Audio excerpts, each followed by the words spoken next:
Hi, this is Jeff, and this is WebVee Guide Conversation. Today we're talking with Jamie McKeller. Red Shirt Jamie, welcome. Hi, nice to be here. Nice to have me here. What we're talking about. It's nice to meet you. Thanks for joining us this afternoon. Thank you. Tell me a little bit about yourself. Where are you from? I'm from Scarborough originally, which is a small seaside town in the northeast of England, just along the coast. Yeah, I lived there till I was about 18 years old, and then I started moving around the country, kind of wandering around from place to place. Went to university in a place called Hull, which is sort of south from Scarborough, still fairly northern though. And then, yeah, I mean, originally I started life in the creative world as an actor, working in theatre, directing and writing. And it wasn't, it's probably about 3-4 years ago I made the move into making films, quite accidentally.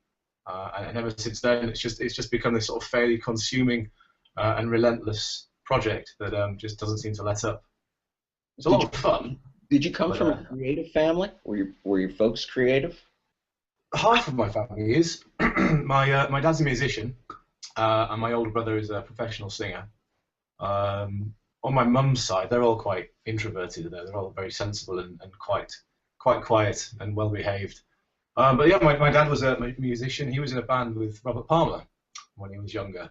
Oh. As the bass player, and he still plays now to this day. He's been in a band for as long as I can remember. So to some degree, there's always been an element of the outgoing, show-off, creative person within the family. And I think I'm the one that I'm the first one to take it this far. Yeah, and the idea so you had the idea that you could make it as a creative person in this world to make a living. Yeah, I mean, I worked as an actor fairly steadily for several years. I was in sort of a number of British TV shows like The Bill and Hollyoaks and Heartbeat and stuff like that. There's never as large roles, but always enough to sort of pay the bills. And I did a lot of theatre work as well. Probably the best thing I did was I played Rincewind from the Pratchett novels in a national tour of Eric, which was amazing. I had to grow a giant beard for that, which was one of the greatest jobs I've ever had to date. And it was about 2006. I decided to go into teaching, so I went back to university to do a degree in theatre. And some point around then, I started tinkering with film. Never seriously, just in the kind of, just playing around with stuff. And I think it was about 2009-10 was the first time that I came up with the idea for something. I started watching other web series on the internet and discovered them for the first time, and just kind of became slightly obsessed with them. And like I said in an interview recently with I think it was Comedy TV is Dead. I think it was. I said that I saw loads of web series. I saw some that were absolutely phenomenal, blew me away. And I saw some that maybe weren't so. What was the first one that you saw? I think the first web series I saw was probably the big one. I think it was The Guild, actually. Yeah, that's for most people's entrance. Most people get into it, yeah. But that's a really good entrance into this whole. Yeah, I mean, I think I'm right in thinking that when Felicia Day started The Guild, obviously she wasn't as well known. I mean, she'd been in Buffy the Vampire Slayer, and it was. Did they make the pilot and then it became the phenomenon that it was? I think Microsoft picked it up, didn't they? Yes, for the second season. The second season. And then I got into the more independent ones after that. I dug a little deeper. I found Blood and Bone China by Chris Stone, The Bloody Mary Show. I had the pleasure of meeting Darren down at Comic-Con last year. Was it May this year? That was our first ever convention experience. Okay. I met all the guys from Chronicles of Syntax, Gabriel Cushing. Yeah, it was all about the Mackenzies. And for the first time this year, we kind of really we feel like we've become part of the web series world. We met LSR, and yeah, the whole thing was awesome. Now, when you started out, you know, The Guild was your first. What really grabbed you in terms of the early shows? What was it that which ones inspired you? Yeah, we made a pilot for something quite naively about 7-8 years ago, and it was before the web series was really around. It was probably sort of 2004, 2005, and we shot on this little DV camera, and it was 25 minutes long. It was terrible. It wasn't very good at all, but we kind of really enjoyed the experience of doing it. And then when I started watching the web series, I saw the episodic format that they were coming out in 6, 7 minutes to 10, 12-minute long format, and telling a story over such a small amount of time. That's what kind of enticed me into doing it. I've been writing for theatre.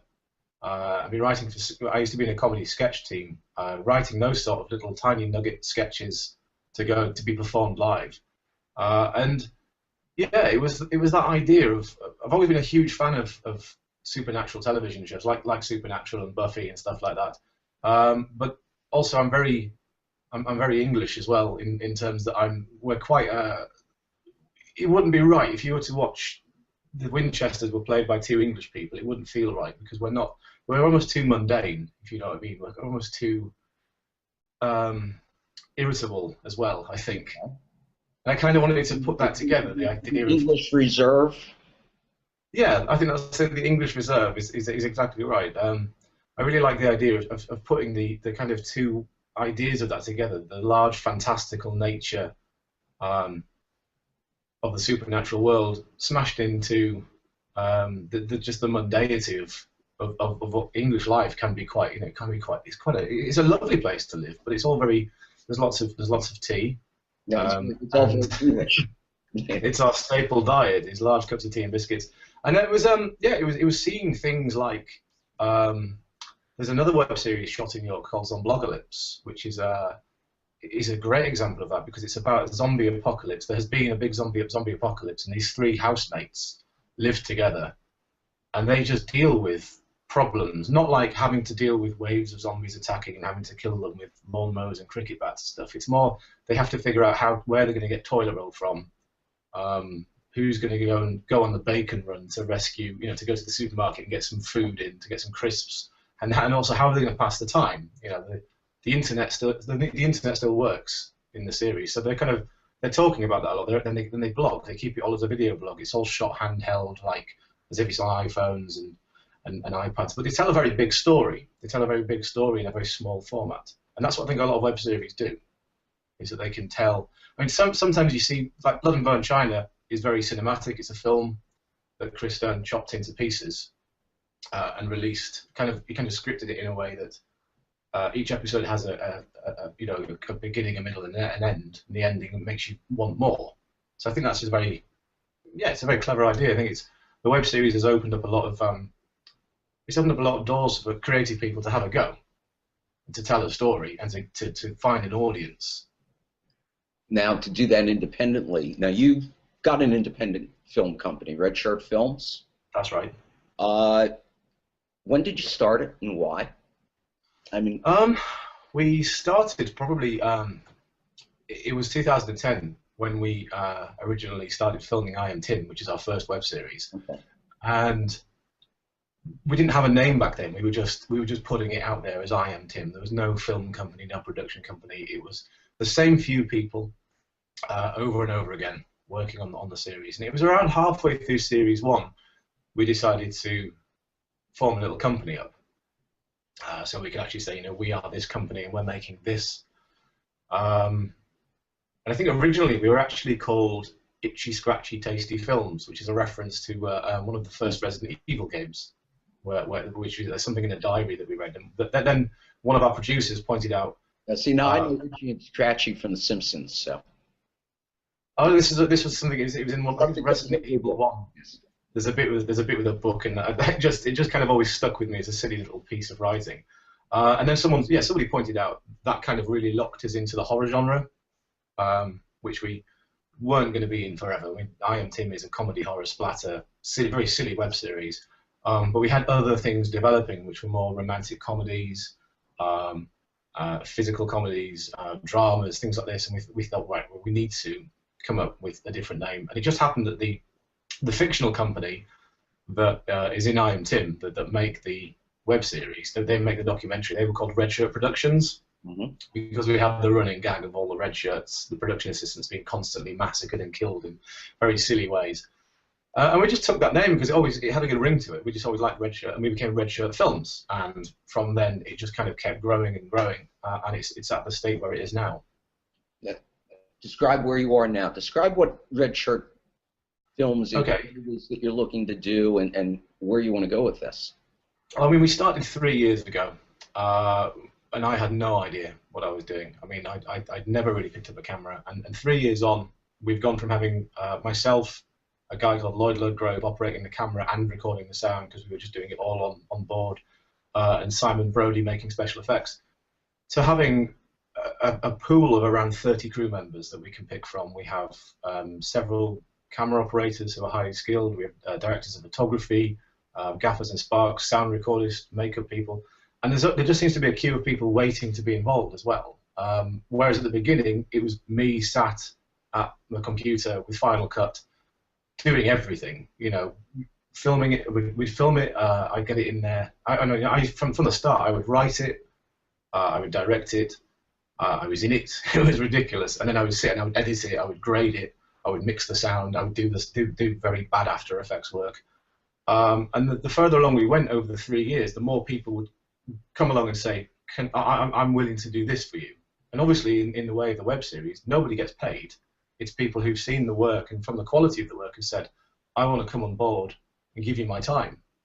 And now what happens is we're at a place where in post-production, after having a massive crew on a shoot, which always completely overwhelms me when I see how many people are there willing to give up their Saturday nights till 4 in the morning in the rain, the episodes get cut by me, and then they get sent off to the colour gets graded by somebody, the sound is mixed by some people based in Manchester. There's a guy who made our website as well, based down in Warwick, who does all of our After Effects work.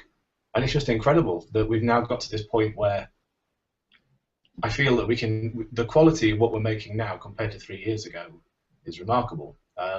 That's why we did I don't know if you're familiar with this, we did what's been referred to as the George Lucas incident, where we originally cut the first 2 series of I Am Tim, and it was 6 episodes each. And then when we look back at it all about a year and a half ago, we went, oh, we've learned so much. We can do so much better now. So we just made the decision to remove everything from the internet. And we recut it all into much more internet-friendly bites, sort of taking episodes down from 17, 18 minutes to 6, for instance. Bite-sized format.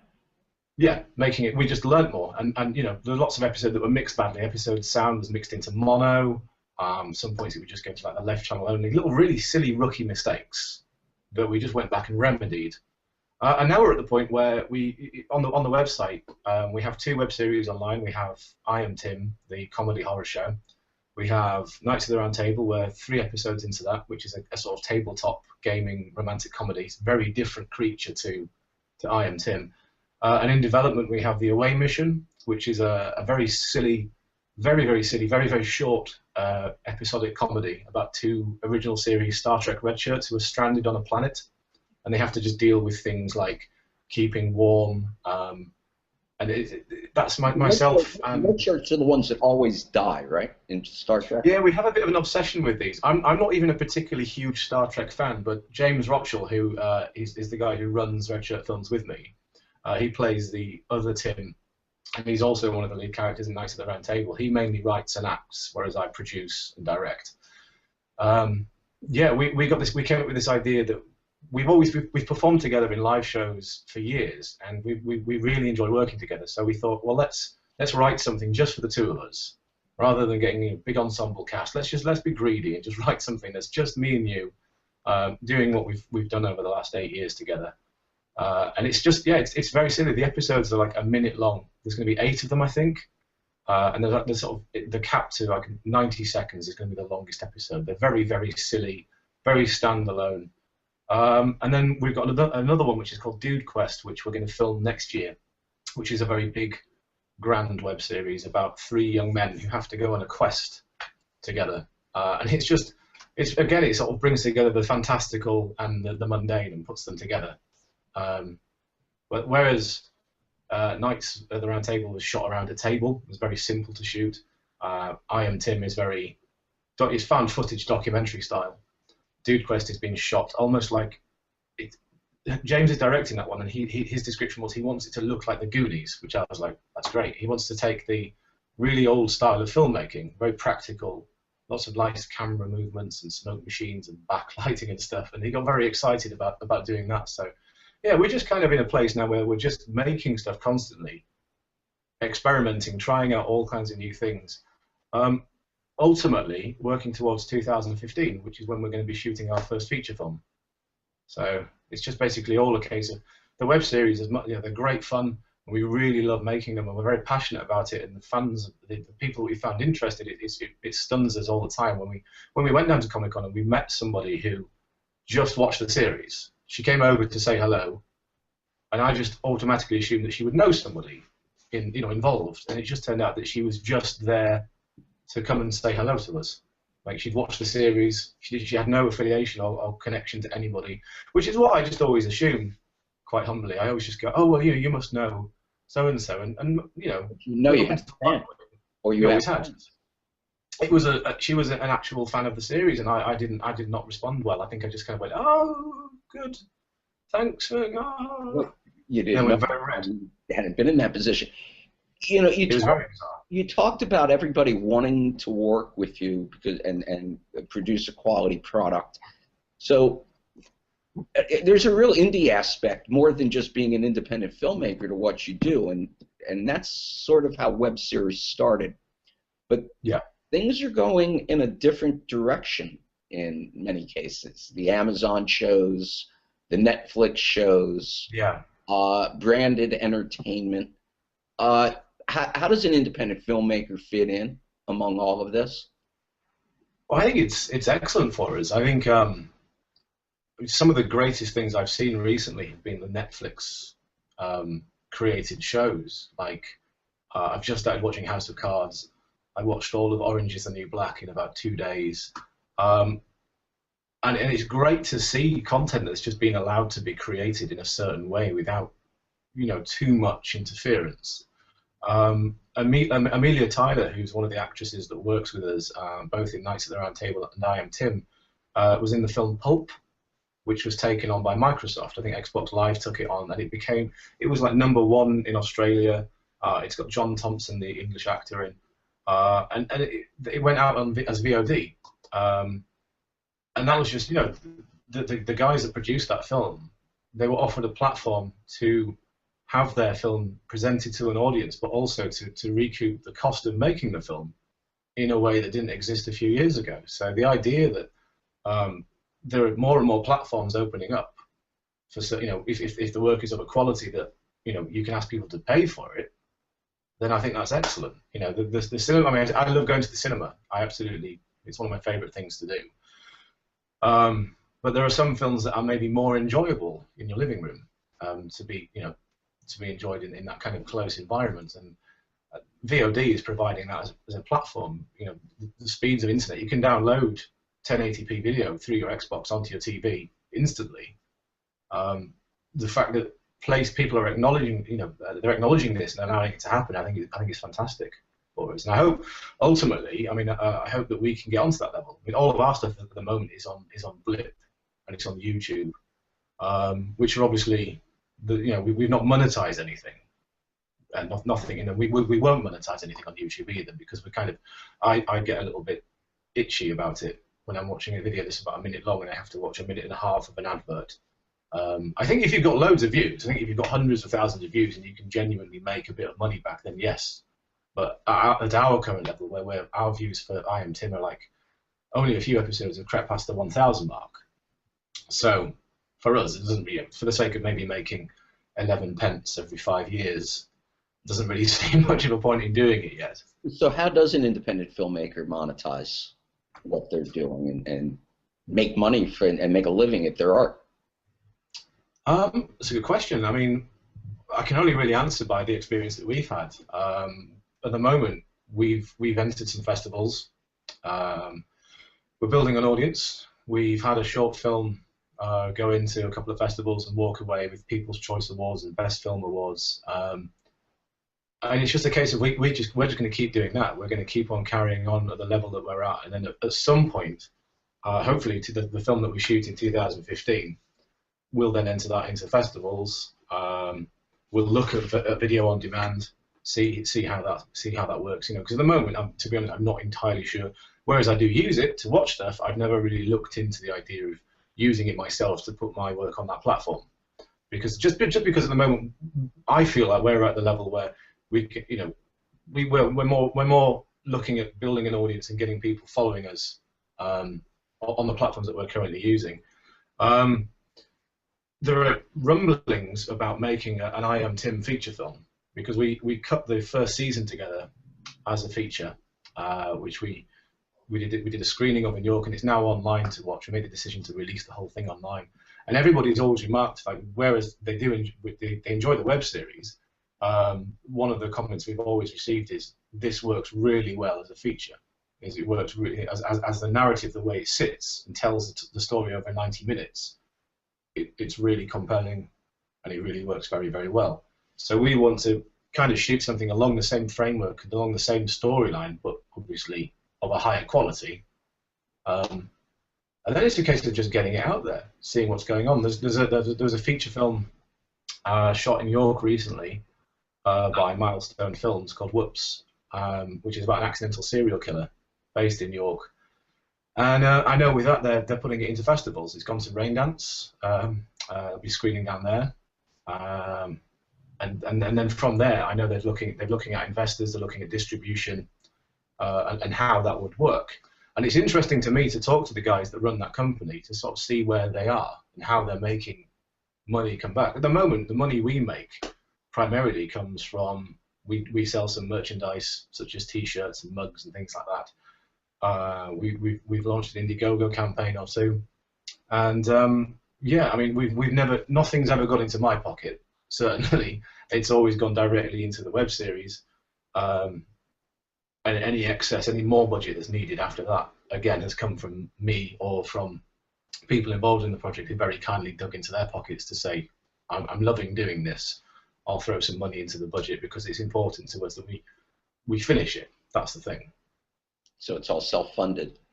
Absolutely, yeah, we are entirely self-funded at the moment. I've heard it described that creating a web show is pretty much similar to having a small business, and that once you create it, the job doesn't stop because you still have the marketing and sales aspect of the web show. Did you have to learn about that? Was that something new to you? I kind of lucked out because I worked over the sort of from 1999 to the mid 2000s. I ran a theatre company in Scarborough, and I did a lot of marketing for that. And I worked in theatre as part of a marketing team as well. So I kind of came into it at a great time for social networks as well. I came into it at a point where Facebook hadn't become what it is now. It was very much at it was 2009, 2010 was when we put out our very first piece of film onto the internet. And when we posted it to Facebook from the fan page, which at the time I think we had about 800 fans on, it would pick up 700 views almost overnight, because those people would see that post. You know, they liked the page, they've gone, I like this series, I like the page. We would post something, they would see it. Whereas obviously now, I think we see something like 8 or 9% of the people who like the page see it. So then we had to change the game. Twitter came along and became very big. I think we've got like nearly 2,000 followers on Twitter. We picked up a couple of people who are involved in the company who are very savvy with the new form of marketing. I mean, for instance, we're doing this now. I'm starting to feel like I'm playing catch up a little bit, because I had to have somebody train me, like explain to me what a Google Hangout was, because I've never used it before. So she very kindly explained it all to me. It's like, this is what you can. And she gave me a silly hat and a monocle, and it was all very, very silly. But now, in terms of Facebook and Twitter, they're our main tools, as are the weapons of choice for most web series makers. But also the festivals, the conventions, physically getting yourself out there. I mean, Comic-Con in May was the first time I'd ever been to anything like that. And we did a panel, and we screened an episode, and we were physically there to talk to people and hand out flyers and engage people directly. And we noticed a real surge in interest after that. We didn't have a stall when we went down there. We were just on foot. This year, when we go down in October, we've designed a stall. We've had banners printed up. We're going to take some of the big props with us. We're going to make a real spectacle, and hopefully pick up some more people. I think we're doing another panel as well. So we're going to screen the new Series 3 trailer, which is quite a thing. It's quite an explosive thing that kind of applies everything that we've learned over the last 3 years. So hopefully it'll be very eye-catching. But yeah, in terms of like learning how to market stuff, we just went after everything. We embedded press pages into the website. Again, very lucky that we have Damien Hayes as our web designer, and he's built us 2 incredible websites. There's one that is entirely for I Am Tim, and one for Red Shirt Films, and they just look phenomenal. I mean, I don't understand. I can do some very basic HTML coding, but he's just made these amazing Flash websites that just look great, and they're a lot of fun to navigate. And the press pages are there. We have photographers that do very good photos for us, and we supply press releases that have got everything people need. And on the back of that, we do a lot of articles. We do a lot of, Starburst magazine recently did an Independence Day article, and they talked to me and they listed all of the series and all the things that we do. So yeah, we just keep going. I mean, what would be nice is obviously to have money to market stuff. That's the thing. The key where the level that we operate on at the moment.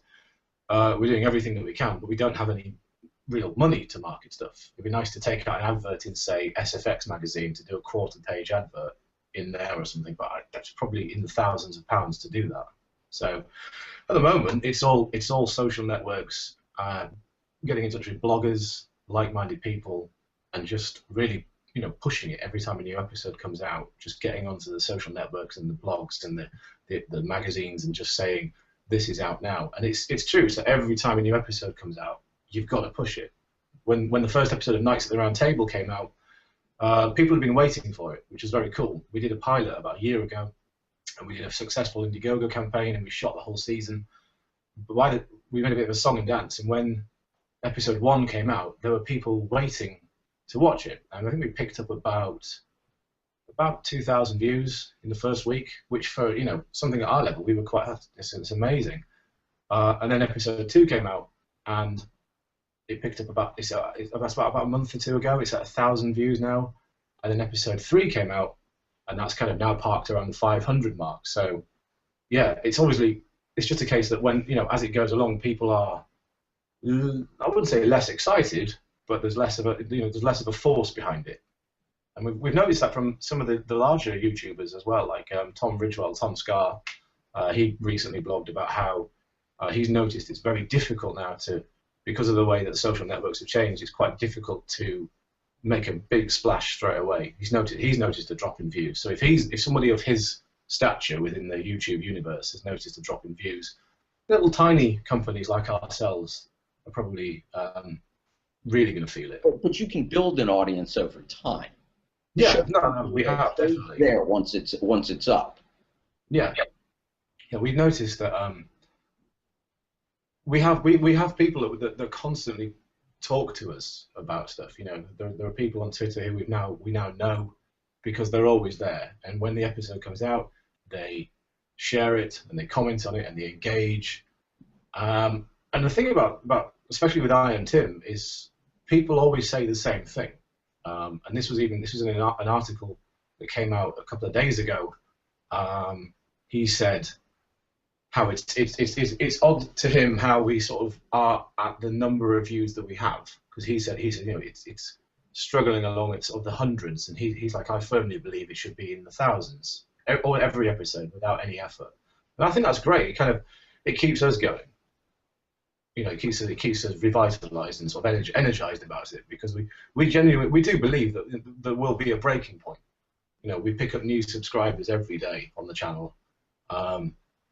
We pick up new followers. We have new people finding the series. We have people emailing every week, 2-3 times a week, to say, I've just found I Am Tim, and I've just watched every episode. And there are 26 of them online at the moment. So that's like nearly 3 hours worth of video. And people sit there and they watch it in one go. Binge viewing. Binge viewing.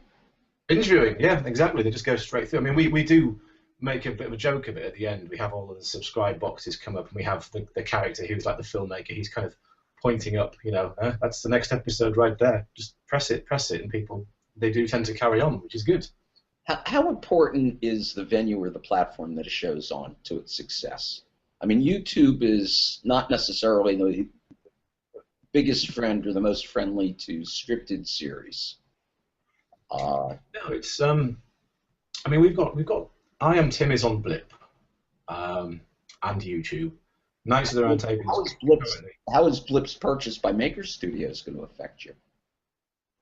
I have no idea. I've not actually read about this. You've caught me out now with something I'm not familiar with. Is that similar to the pay to subscribe thing that YouTube have launched, where people actually have to pay a small fee to watch an episode? Well, no, Maker Studio is one of the one of the more successful multi-channel networks. Okay. At YouTube, and I guess the feeling is, or the analysis is, that they are looking to maybe provide an alternative platform, ultimately to YouTube. For things that are more scripted and based in that kind of territory. Well, or in terms of what the creators get paid, as opposed to what the creators get paid on YouTube. That's just what I've read. I'm no industry analyst, so I really don't know. But, no, I hadn't heard of that. Well, you're on Blip, but what does Blip bring you as a venue? I think with Blip, for instance, there's more of there's the process of actually being screened as well. I mean, you have to submit something in there. Same with Coldcast. They watch it and they have to say yes or no. Whereas obviously with YouTube, anything can be uploaded. Yeah. And Blip are definitely they're more prominent. The way that they advertise their shows as well. I mean, if something is of a high content, of a high quality that's on there, they will feature that on their front page, so people go and land on Blip TV, and then they can see stuff. Like you've seen that, like the Bloody Mary show has been on the front page quite a few times, and rightly so, because it's one of the best web series out there. I agree. It looks fantastic, and the production quality is incredible. And I watched it on my Xbox. I watched a couple of episodes before I went to Comic-Con, and when I got back, I watched all of them in a day, and I was just like, it looks fantastic, and it gets better and better. Whereas sometimes web series can maybe so much energy is put into the first couple of episodes, and then they can sometimes peter off a little bit. With them, it just got better. It just went uphill. And by the end of the finale, it looked fantastic. It almost like something that came out of Doctor Who. Well, the audience expects broadcast quality now. It's not like 5 or 6 years ago where it was a handheld camera and bad audio. Yeah. With Tim, it's definitely improved as we've gone along because we've learned more. I mean, the thing is, when we set out to make I Am Tim, we were always very aware it was a learning tool for us. I mean, I'd never made film, and I wanted to become a filmmaker. I didn't want to go back into education to do that, so I decided, let's just get there and start making stuff. Let's just get stuck in and see what happens. And it just happened that it all kind of fell into place. And technically, the earlier episodes of I Am Tim, whereas the video is fine, we shot it on a very high quality camera.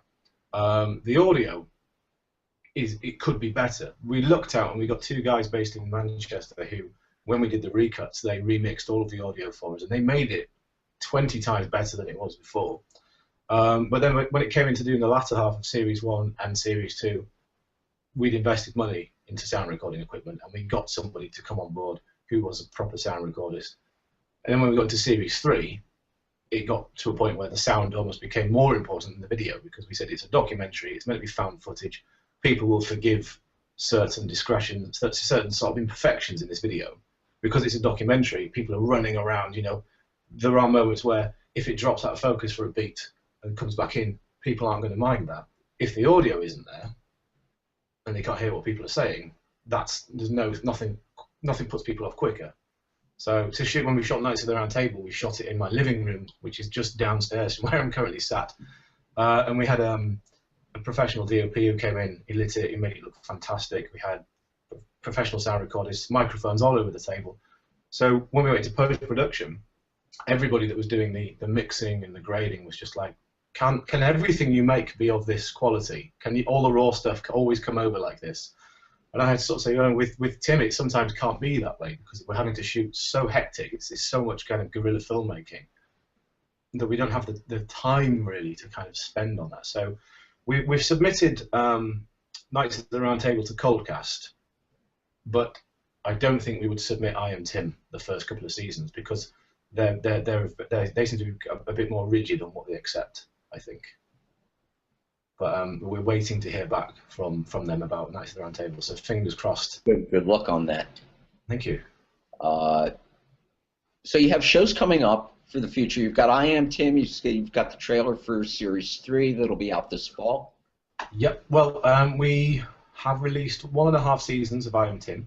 Yep. We're currently halfway through Season 2. What we did was we took a little break and we released a special 2-part episode of I Am Tim. And then we start up again on, I'm going to say September the 19th, I believe is the date that we come back, and we come back and it's weekly after that, because in the past we've sort of had to release it fortnightly. But we've got everything kind of stacked up now. We've used the break that we've had to get everything finished, and when we come back on the 19th of September, it's a weekly release up until Halloween, which is when the Season 2 finale goes out. And then Season 3 itself will be released in probably spring next year. Is when we come back. But we'll be releasing the trailer. We'll be screening that for the first time at Comic-Con, and we'll release it online on the same day, just after that. And Knights of the Round Table is out currently? Yeah, it's out currently. It rolls out once a month. It comes out on normally it's like the last Thursday of every month we release a new episode. The reason for that is it just takes a bit longer because it's a bit more involved. The edit is, whereas with Tim it's a bit like building Lego or Duplo maybe, that everything kind of we tend to shoot blocks because the camera can move around and catch stuff. We kind of tend to film it in blocks and just get put together and trimmed down. Whereas with Knights, we film loads of coverage. We do 2 shots and shot reverse shots and overhead shots and all sorts. And then it's a case of having to sit there and put all of that together. It's a lot more time consuming. The edit probably takes me 10 times as long to edit an episode of Knights. And we decided to start releasing them before we'd actually finished the whole series, which on reflection was maybe a mistake, but we kind of thought, when are we going to finish this? The first 2 episodes were ready to go, and I was still working on the 3rd and 4th, and we just sort of said, no, let's just start releasing it, because then there's a bit of pressure on us as well to keep the workflow going. Otherwise, I could have just sat there for the next 5 years, just, I'll replace that take with that take, and I'll just regrade that slightly, and we can't stop. It's clicking away endlessly. It's interesting because there doesn't seem to be a particular model for people to follow on the release, that you wait until it's all done and then release it weekly, which seemed to be the way things started. But now people will release an episode and not have their second episode for a month or 2 months. Yeah, they're waiting to get it done. They're finishing what they have and getting it up and out. I presume to try to build an audience as they complete the balance of the show or the rest of the episodes. Well, I've seen a lot of people make a first episode, and they've had a good interest, and then they've gone, here's a Kickstarter or an Indiegogo to get us to make the rest of the series. From my experience, we won't work that way again. What we'll do from now on is we will shoot something and we'll get it all finished, and then we'll release it. Because otherwise, we're releasing and we're editing and we're working on stuff and we're still filming bits and pieces and we're trying to market the episodes at the same time and keep them going.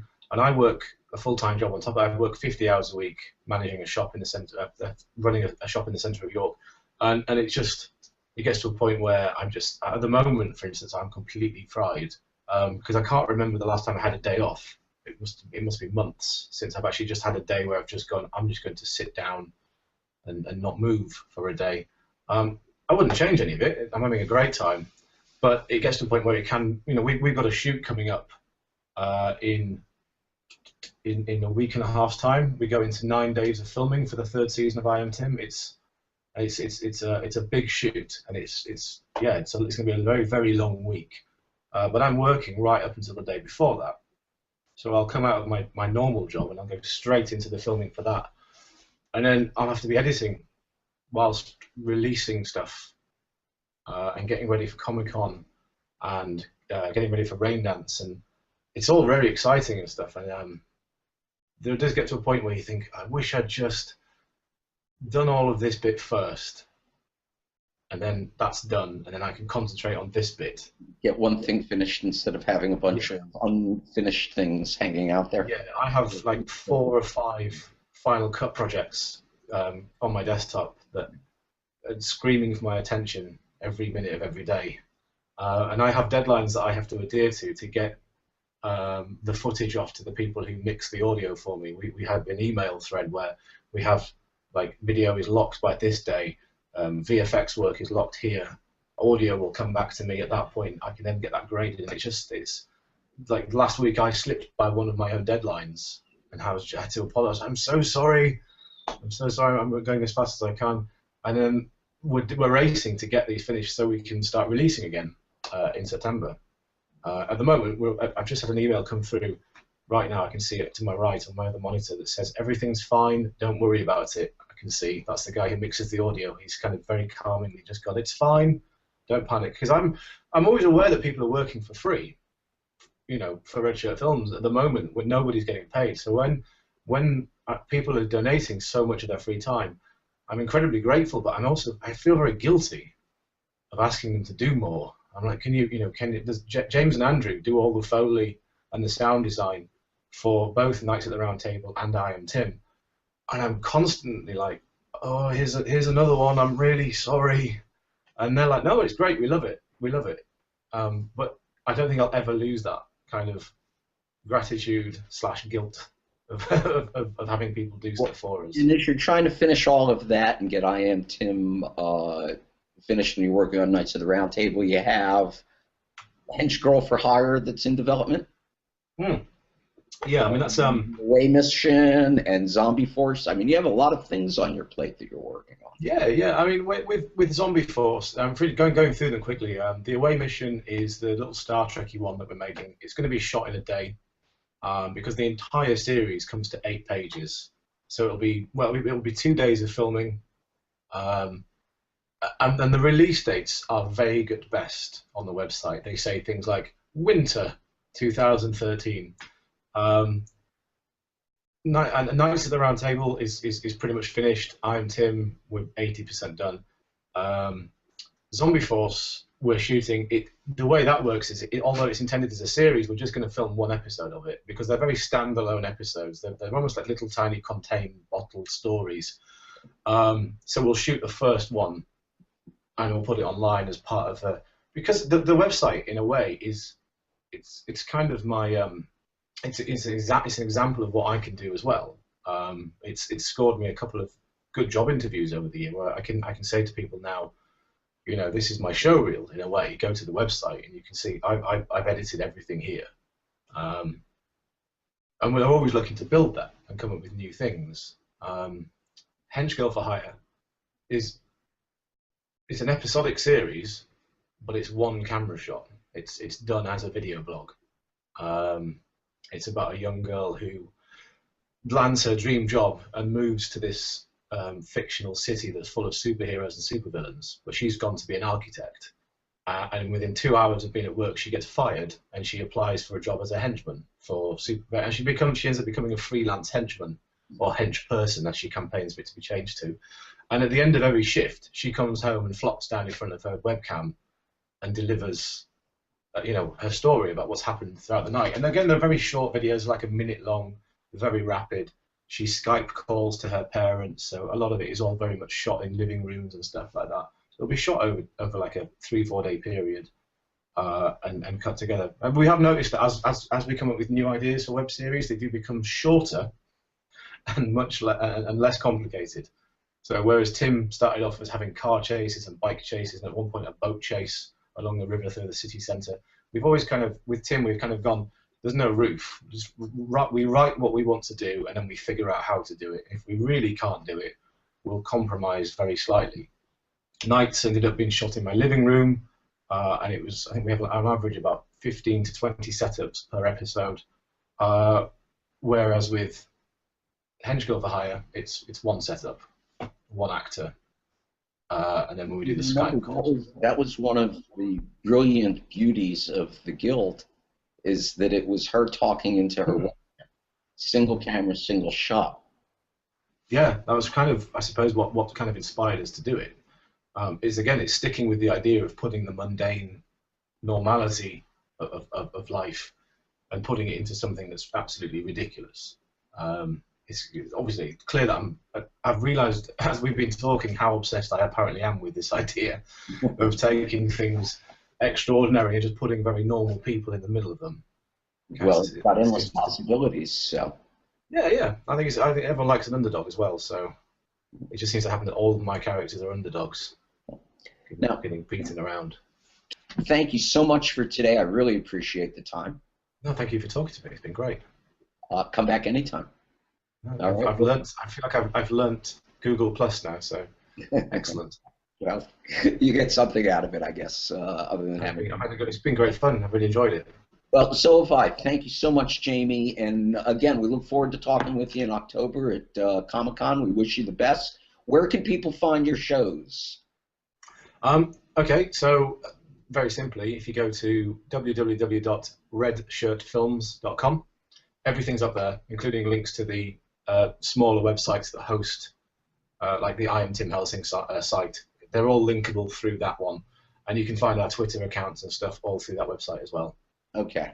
You have Twitter accounts and Facebook pages for everything? We have, we have 2 Facebook pages. We have one for the for Red Shirt Films, and we have one for I Am Tim.